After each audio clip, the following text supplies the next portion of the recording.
1945. The smoke of the Second World War still hung over the world. The streets of London were filled with the celebrations of victory, but the treasury of that very same London echoed with emptiness.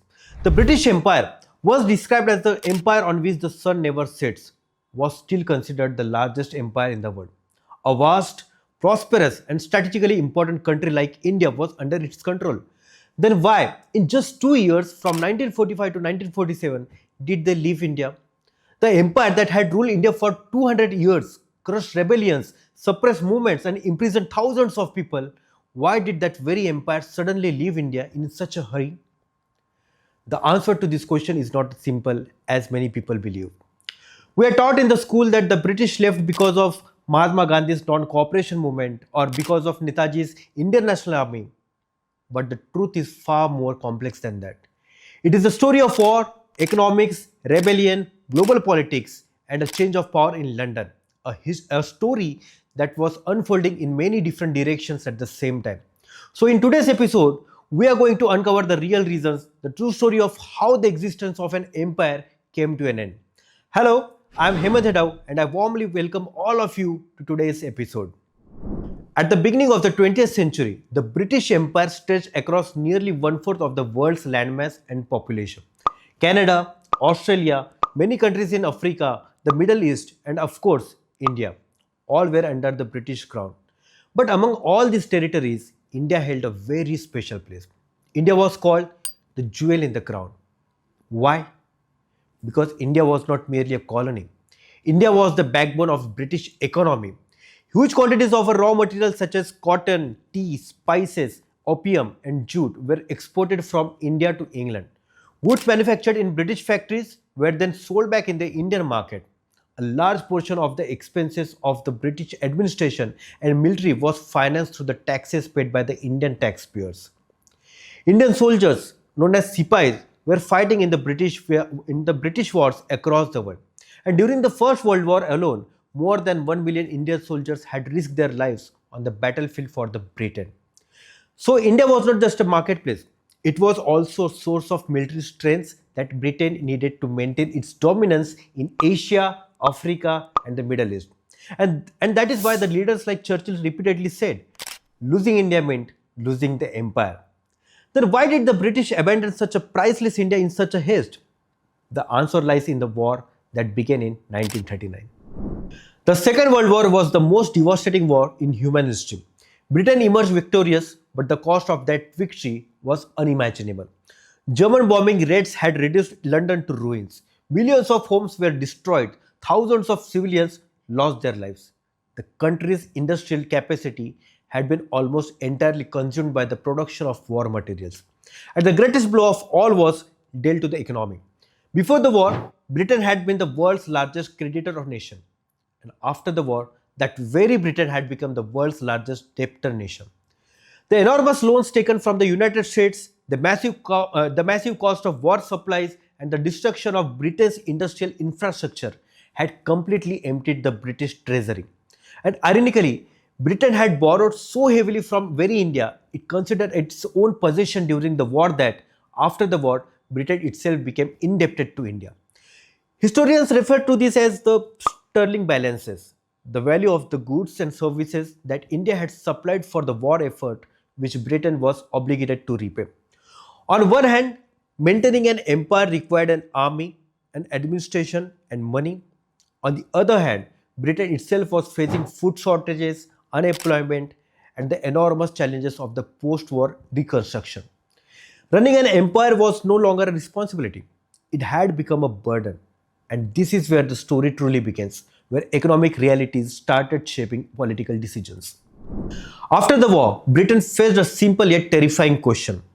Should it provide food, homes, and jobs for its own people, or continue maintaining its overseas empire?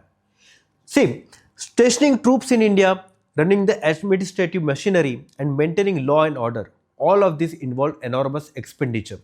And at the same time, inflation in India had also reached alarming levels.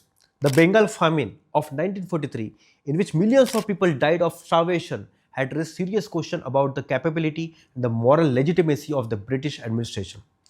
The British economy had deteriorated so severely that there were insufficient funds even for rebuilding the country itself.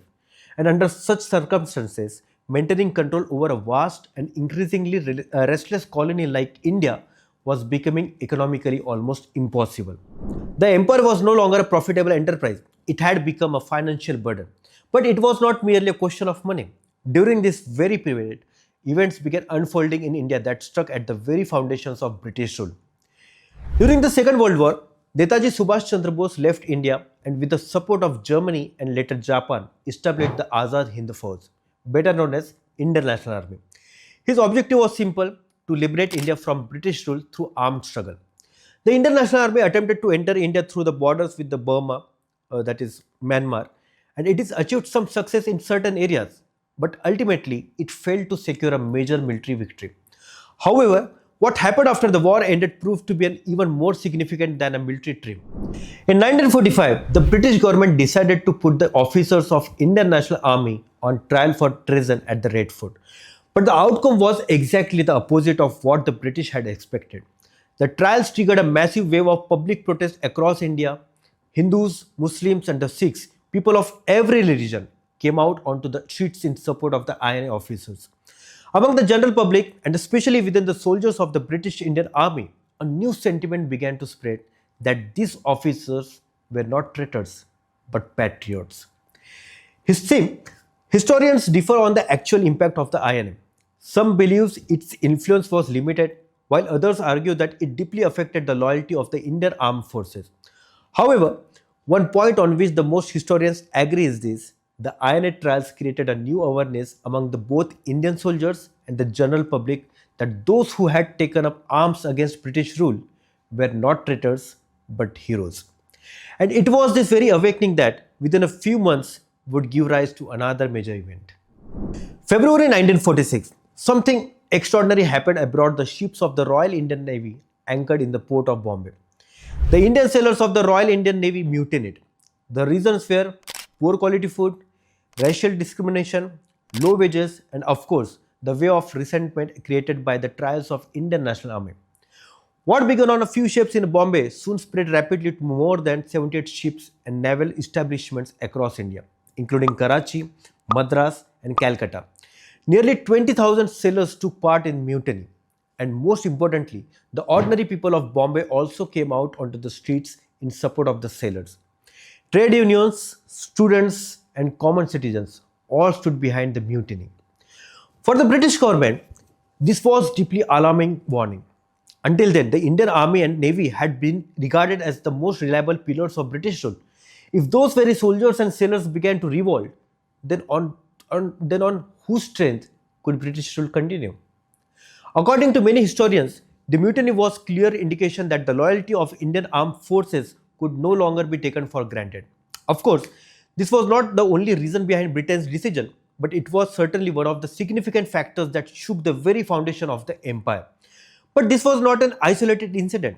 At the root of all these developments were decades of mass movements and continuous struggles.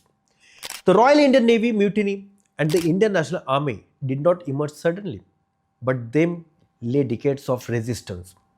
The non-cooperation movement of 1920, the Salt Satyagraha of 1930, the civil disobedience movement of 1930 to 1932, and the most importantly, the Quit India movement of 1942. Mahatma Gandhi's call of do or die was not merely a slogan. It was the ultimate expression of a nation's determination. Farmers, workers, students, and women, people from every section of society participated in these movements. Underground networks secretly established communication systems and attempted to paralyze the administration. It is true that none of these movements directly overthrew British rule, but they accomplished something even more profound. They gradually eroded the moral legitimacy of the British Raj. It became increasingly clear to the world and even to the British people themselves that the people of India were no longer willing to live under foreign rule. Repression could suppress movements, but it could not suppress the Indian people's desire for freedom. And this was not confined to India alone. The global political climate was also changing rapidly. The world that emerged after the Second World War was completely different from the one that had existed before it. In 1941, US President Franklin D. Roosevelt and British Prime Minister Winston Churchill signed the Atlantic Charter, which recognized the principle of the right of all nations to self determination. Although Churchill later attempted to argue that this principle did not apply to the colonies, but once it had been proclaimed before the world, it was impossible to take it back. The United States had now become the world's leading superpower, and it had little sympathy for the old European colonial empires.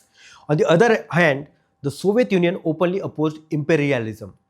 The United Nations had been established, and the principle of self determination was becoming one of the fundamental pillars of the new global orders. Across Asia and Africa, the wave of anti colonial movements was spreading rapidly. In such an environment, maintaining control over a vast and prestigious colony like India through forces was becoming increasingly difficult and increasingly embarrassing for Britain on the international stage. But alongside all these external pressures, the political equation in London itself was almost about to change. July 1945, the very Winston Churchill who had led Britain to victory in the Second World War suffered a crushing defeat in the general election. The British people no longer wanted a wartime leader. They wanted someone who could rebuild a nation devastated by war. They wanted homes, employment, healthcare, and social security. And under the leadership of Clement Attlee, the Labour Party came to power. The Attlee's government priorities were domestic reconstruction, the establishment of national health service, and the creation of a welfare state. Preserving the empire was not among its highest priorities. For leaders like Churchill, the empire was a symbol of national pride. But for Attlee and his colleagues, India had become an issue whose economic and political burden was no longer sustainable. And therefore, the Attlee government made a clear decision. India should be granted independence as soon as possible. Now let us look back once again. On one side was a British economy devastated by war, burdened with enormous debt, and faced with the harsh reality that maintaining an empire was no longer affordable. On the other side was the new awakening created among the Indian people and armed forces by Indian National Army and the trials of its officers. And the third factor was the Royal Indian Navy Mutiny, which raised serious doubts about the loyalty of the Indian armed forces. The fourth was the unprecedented political awakening created by decades of mass movements which had dealt a severe blow to the moral legitimacy of British rule. And the fifth was the changing global order and the growing international pressure against colonialism.